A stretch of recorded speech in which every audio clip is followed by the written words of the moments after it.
mbokki taalibe yi ba léegi rek ñu ngi ànd ak soxna maam Issa Mbacke Ahlu Café si jotaayal ñaar fukk ak ñeent ci weeru koor gi édition 2026 ñu ànd ak Ahlu Café TV fii ci résidence Xaadimu Rasuul bi nga xam ne moo janoog jumaa ji ku ne xam ne rek café yi comme ni ñu ko baaxoo wanee saa su ne rek café gi mu mel ni lu ëpp noppi na ba mbokki taalibe yi fas yéene jël si li nga xamante ni moo di café gi ngir fas yéene ko yóbbu mboolem commission yi nga xamante ni yàlla dogal na ñoo nekk fii ci résidence Xaadimu Rasuul ñu ay site ñu lay jëfal baax suñu daam café ak mboolem personnel bi nga xamante ni yàlla dogal na ne suñ daam moom la àndal macha allah ñu sëñ Modou nekk noonu waaye nag sëñ Massamba tarikalla sëñ Modou jóge ba daal ko moom tamit ak ci fii tey ji ngir barkeelu si waaye nag fekk fi jëw ne suñ daam café ak mboolem xale café gi sëñ Mamour jóge ba Mbuur moom tamit ànd ak ñoom ci liggéey bi diiru weeru koor gi kon bu mel ne liggéey bi saa su ne nii lay demee rek waxtu wu ne heure su ne ci heure bi ci résidence Xaadimu Rasuul mi takkusaanu li nga xamante ni moo di Touba ci résidence Xaadimu Rasuul ñu ànd ko Ahlu Café macha allah suñu Lamine a ngi noonu waaye mbokki taalibe yi tarkala ñu nekk ci liggéey bi kon ñu ngi jaajëfal baax waa équipe bu café gi suñu daam café mboolem personne bu àndal waaye nag ku ne xam ne saa suñu waxee ndogu rek wax ay mburu waaye nag ñii ñooy commission bi nga xamante ni ñoom ñooy sosu ci côté soxna si di dagg ak di diw li nga xam ne moo di mburu yi ngir mbokki taalibe bu ñu toggoo ci lal yi ñu mën leen a jox mburu yi mucc ay bi macha allah ñu jaajëfal baax a baax soxna Maam Jaara Kare suñu yaay say Jaañ ba ci soxna xarit si la soxna Astou sëñ Mamadou Touré ak mboolem personne bi nga xamante ni ñoom lañ àndal soxna Fama Seck jóge ba Saloum ñoom tamit soxna yaay say Jaañ baytalaa ñoom ñëpp rek wax dëgg yàlla ñoom ne waxtu bu jotee kenn ku ne xam ci li la war nga nekk ca kon macha allah waaye mbokki taalibe bi ba léegi rek ñu ngi toog ci lal yi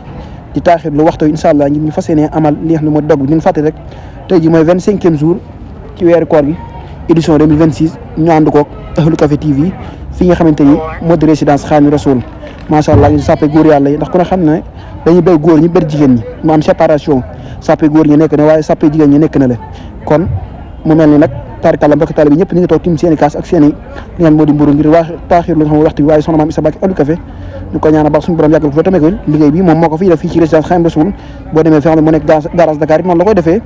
ak Daaru Karim ak yeneen yi nga xam ne fasantikoo la kon soxna maam Issa Mbacke Ahlu Café kenn amul ak fayam ñu ngi koy ñaanal suñu borom gën koo kattanal te defal ko tawfeex mu mel ne mbokki taalibe saa su ne rek ñëpp ñu ngi toog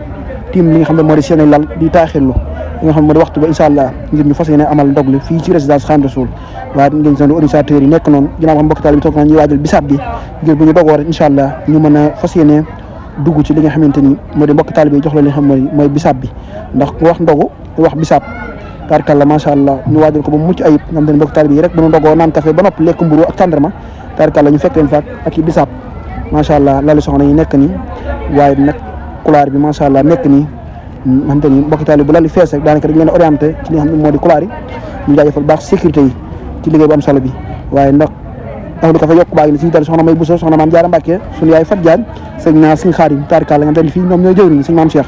bu leen lii na mën a yóbbaale mboolem mbokki taalibe yi nga xam te ni tey waxtu bi bu jotee rek ñoom ñëpp fii la ñu toog ñu gën a ginnaaw ba ñu lalee ba noppi rek ñoom jëwriñ ni jaar yi toog fii ngir dalal gan yi waaye ànd ak ñoom fii nga xamante ni moo di résidence Xaadimu Rasuul ñu jaajëfal baax a baax ñi nga xam ne ñoo indi ndogu tey jii waaye nag di jaajëfal baax a baax mboolem ñi nga xamante ni ñoo nekk ci liggéey bi ba liggéey bi lépp yemb macha allah ñuy jaajëfal baax a baax organisateurs yi suñ maam Thierno mboolem personnel bi nga xam ne ñoom lañ àndal suñ naar jenn suñ Xaadim tarkal ak mboolem tout tànk yi suñu yaay Fat Jaañ nekk noonu tamit di jàmbaar di yaay faal yi tarkal moom tamit kenn demul mu des nekk ci liggéey bi kon moom ñu ngi ko ñaanal suñu borom gën ko kattan moom tamit mooy bàyyi faale soxna Jaaratullaahi Mariama Bousso tarkal waaye mbokki taalibe yi toog nii ku ne xam ne waxtu bi moom daa ko lu ci des ay minutes yu néew moo ci des incha allah ngir ñu fas yéene amal lii nga xamante ni boo di dog bi fi nga xam ne moo di diwaanu Touba résidence Xaadimu Rasuul bi nga xam ne moo janoog li nga xam moo di jumaa ji sàppe góor yàlla yi nekk ni ñu jaajëfal baax waa Ahlu Café Touba daal Tanzil tarkal ñoom Baye Serigne xam ne tey ñoo fi teewal waa Ahlu Café daal Tanzil si 25e jour ci weeru koor gi tarkal ginnaaw xam ne fan yi la ñu ay woon indi fa ndogu yu am solo macha allah ñu leen jaajëfal baax a baax waaye di jaajëfal baax mbokki talib yi xam te ni yàlla dogal na bu ñu lalee ba noppi ñoom ñooy toog ànd ñun ci li nga xam te ne moo di diwaanu xéewal bi fii ci résidence Xaadimu Rasuul waaye mbokki taalibe rek kon xam ne ndogu jot na macha allah leen doon jumaa ji sone